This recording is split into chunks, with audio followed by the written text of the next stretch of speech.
Hey, what's up guys, Vincent here. So it's been a while since I uploaded my first YouTube video back in April 2019. I did upload a few more just for the hell of it, and all of a sudden I just decided to stop. But now that it's been a while, I decided that maybe I'll try to give this another shot. I'll try to be a little bit more consistent with it. So to start, I'm going to review everything that I did back in 2020 when I transitioned from powerlifting to calisthenics. So to start, we have to go all the way back to August 2019 and review my physique back then. So here is what I would consider my peak powerlifting body. You could see that I was looking pretty stocky. I was pretty lean in the upper half, but most of the fat went to my abdomen. And I would say this was around 17% body fat or so. And my weight was hovering between 165 and 170 pounds at this time. So then we get into my last powerlifting meet, which was at the end of September on 2019. So I competed in the 165 division. I weighed in at 163 pounds the day before, and then I bulked up to 172. This was my absolute peak powerlifting body. Since powerlifting was not a physique sport, I mainly tried to maximize my strength within a certain weight limit for my weight class. As long as I weighed under 165 pounds the day before the meet, I could bulk up as much as I wanted to. So as for my actual performance during the meet, I squatted 418 pounds, benched 292, and deadlifted 545. So on my very last deadlift attempt, I did something very stupid and tried to meme it by pulling out a ninja hand sign to go along with my Akatsuki singlet. Unfortunately, if you look here, I actually shook off some of the chalk that was in my hand. So that really affected the end result of me trying to get the lift up. But at the end of the day, that was perhaps my best powerlifting performance to date, since I only failed the very last attempt and hit PRs on the other lifts. So for the rest of the year, I continued to train in powerlifting, but I didn't get any stronger. So I decided, you know what? I just want to be more mobile, and I didn't want to be so stocky. I realized that I wouldn't be able to do anything with my powerlifting strength outside of it. So I decided to switch over to calisthenics, where I would be able to get stronger with bodyweight stuff, also be more mobile. So just to rehash how I was in some other bodyweight stuff, I was doing 4-plate weighted dips, and I was also able to do weighted chin-ups above 70 pounds or so. I was also able to do some kipping muscle-ups after a little bit of swing. So that was the basis of my strength, transitioning from powerlifting to calisthenics. Now let's take a look at how much I got done in 1 year, shall we?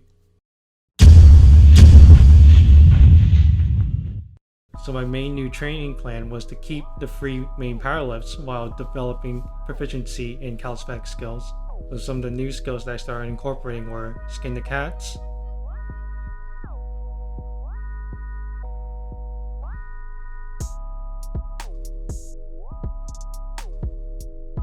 pistol squats, dragon flags,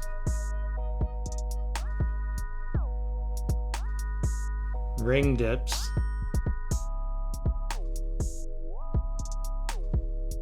high pull-ups,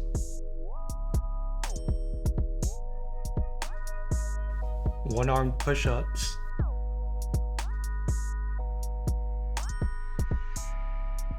front lever,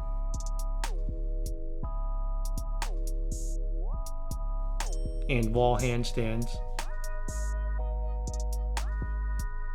Around April, because of COVID, the gyms were closed down, so I resorted to doing park workouts.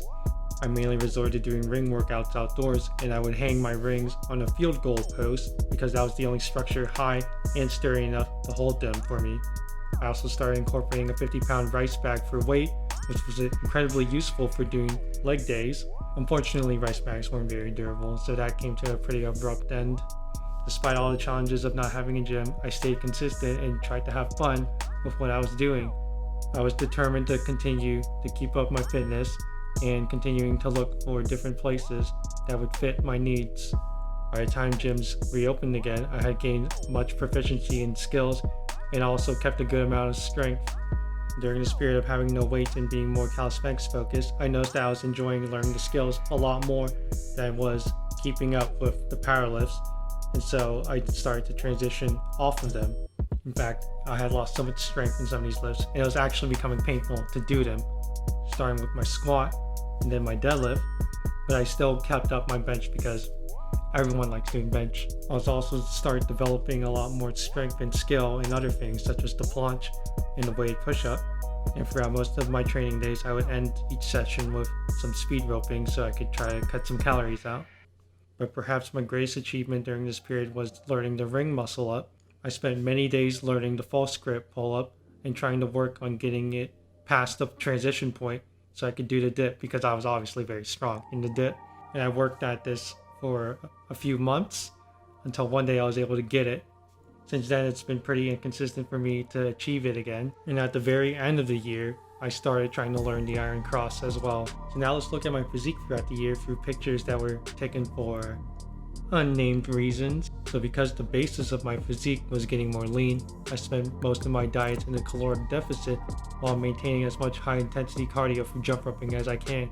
So gradually, my stocky build started slimming down a little bit, and I was able to see a lot more of my abs, which I had a good amount of apparently. Who knew that doing a lot of abdominal training for calisthenics would actually build that muscle? My weight and body fat percentage were mainly determined by how motivated I was during certain periods of time, where sometimes I would skip cardio or crash diet, but other times I would keep it up intensely. But overall, I usually hovered around 155 to 160 pounds, and my body fat percentage apparently stayed around 13%. And all of these numbers were taken by a scale that had electromagnetic sensors on it for body fat. So here's a look at my physique in my underwear so you can see the musculature. Obviously, like I said before, I was very lean in the upper body, but because of my training, I also slimmed down the abdomen area. As for my legs, I'd say I have pretty good definition in there. I also have a sizable amount of calves from all the jump roping I was doing. So by the end of the year, my abdominal area started popping off while maintaining the leanness that my upper body already had. So to summarize, the transition from powerlifting to calisthenics was pretty seamless for me because of how strong I was from powerlifting already, but also I had done a lot of those movements with my powerlifting training. I feel fantastic with how my body is looking and how it's moving outside of the gym. I'm excited to share more as I continue to progress in this line of training, as well as reflect on things that made me successful. I'm definitely going to be pumping out a lot more content shortly, as I've had a lot of time to brainstorm some ideas of things to put out. So if you'd like to stick around and follow that, you can subscribe to this channel. You can also follow this new Instagram page that I made so you can keep up with my progress. That's it. Thanks for watching this video, and I hope to see you all in the next one. Bye-bye.